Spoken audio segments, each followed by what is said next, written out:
நாட்டை உலுக்கிய 6 வயது சிறுவன் கொலை செய்யப்பட்டு புதைக்கப்பட்ட சம்பவம் தொடர்பில் ஆள் நடமாட்டமில்லாத அமைதியான பகுதியாக ஜம்போல் அருகிலுள்ள ரொம்பின் பகுதி இருந்ததால் அந்த இடத்தை தேர்ந்தெடுத்து மகனின் உடலை புதைத்திருப்பது மேற்கொள்ளப்பட்ட விசாரணையில் தெரிய வந்திருக்கிறது.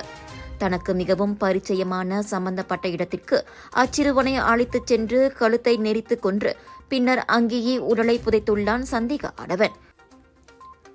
குடும்பத் தகராறு காரணம் என கூறப்பட்டிருந்தாலும் இந்த கொலைக்கான உண்மையான காரணத்தை கண்டறிய விசாரணை தொடர்வதாக நகர செம்பிலான் காவல்துறை தலைவர் டத்தோ அஹ்மத் ஜாஃபர் முகமது யூசுப் கூறியுள்ளார்.